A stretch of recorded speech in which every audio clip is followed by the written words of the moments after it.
Pak പൗരന്മാരെല്ലാം India വിട്ടു പോകണം എന്നത് ഇവിടെയുള്ള പാക് പൗരന്മാർക്ക് കനത്ത തിരിച്ചടി തന്നെയാണ്.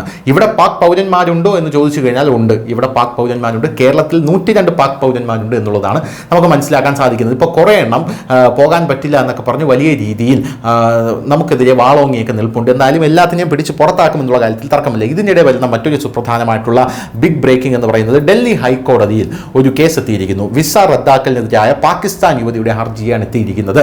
സാധാരണ ഈ ഹൈക്കോടതിയിൽ എത്തുന്ന ഇതെല്ലാം ഹൈക്കോടതി സുപ്രീം കോടതിയിലേക്ക് വിടാറാണ് പതിവ്. സുപ്രീം കോടതി അത് അംഗീകരിച്ചു കൊടുക്കും. എന്തിനാണ് ഇവരൊക്കെ പോകുന്നത്, ഇവരിവിടെ ഇരുന്നോട്ടെ എന്നൊക്കെ ചിലപ്പോൾ സുപ്രീം കോടതി പറഞ്ഞു കളയും. ചിലപ്പോൾ സിന്ധു നദീജല കരാർ നമ്മുടെ സർക്കാർ റദ്ദാക്കിയത് സുപ്രീം കോടതി ചിലപ്പോൾ പുനഃസ്ഥാപിക്കും എന്ന് പോലും നമുക്ക് ചിലപ്പോൾ സുപ്രീം കോടതിയുടെ ചില സമയത്തെ പെരുമാറ്റം കണ്ടാൽ തോന്നിപ്പോകും. എന്തായാലും ഇപ്പോൾ ഈ ഹർജി ഹൈക്കോടതിയിൽ എത്തിയ ഈ വിസ റദ്ദാക്കലിനെതിരെയുള്ള ഹർജി ഹൈക്കോടതി എടുത്ത് തോട്ടിൽ കളഞ്ഞിരിക്കുകയാണ്. ഡൽഹി ഹൈക്കോടതിയാണ് എടുത്ത് തോട്ടിൽ കളഞ്ഞിരിക്കുകയാണ് എന്നുള്ള റിപ്പോർട്ടാണ് പുറത്തു വരുന്നത്. കേന്ദ്ര സർക്കാരിന്റെ തീരുമാനത്തിനെതിരെ ഷീന നാസ് എന്ന് പറയുന്ന ഒരു സ്ത്രീയാണ് ഇപ്പോൾ ഡൽഹി ഹൈക്കോടതിയെ സമീപിച്ചിരിക്കുന്നത്. ഹൈക്കോടതി പറഞ്ഞിരിക്കുന്ന ഒരു കാര്യം എന്ന് പറഞ്ഞാൽ ദേശീയ സുരക്ഷാ പ്രശ്നങ്ങൾ കണക്കിലെടുത്താണ് ഈ തീരുമാനം, അതുകൊണ്ട് ഇത് അംഗീകരിക്കാൻ സാധിക്കില്ല എന്ന് പറഞ്ഞ് ഈ ഹർജി തള്ളിയിരിക്കുകയാണ്.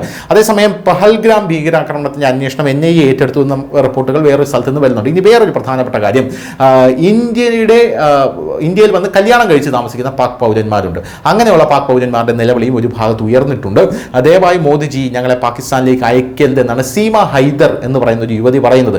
ഞാൻ പാകിസ്ഥാന്റെ മകളാണ്, പക്ഷേ ഇപ്പോൾ ഇന്ത്യയുടെ മരുമകളാണ്, ഞാൻ ഇവിടെ നിന്നോട്ടെ എന്നൊക്കെ പല ആൾക്കാരും ചോദിക്കുന്നുണ്ട്. എനിക്ക് പാകിസ്ഥാനിലേക്ക് പോകാൻ താല്പര്യമില്ല.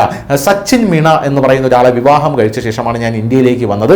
ഞാൻ ഹിന്ദു മതം സ്വീകരിച്ചു കഴിഞ്ഞു, പക്ഷേ ഞാൻ പാകിസ്ഥാനിലേക്ക് പോകില്ല എന്ന് പറഞ്ഞവർ രംഗത്തെത്തിയിരിക്കുകയാണ്.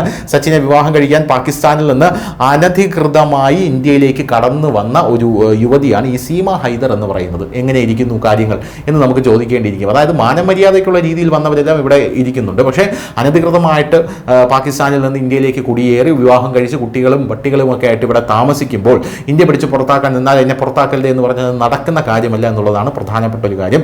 നമുക്കറിയാം, നമ്മുടെ കേരളത്തിൽ കാസർഗോഡ് എവിടെയോ താമസിക്കുന്ന ഒരു ബംഗ്ലാദേശിയെ അവിടെ സുഖമായി വീടൊക്കെ വെച്ച് താമസിക്കുകയായിരുന്നു, വരെ പിടിച്ച് ഈ സമയത്ത് പുറത്താക്കുന്ന ഒരു സാഹചര്യം നമ്മുടെ നാട്ടിലുണ്ടായിരുന്നു.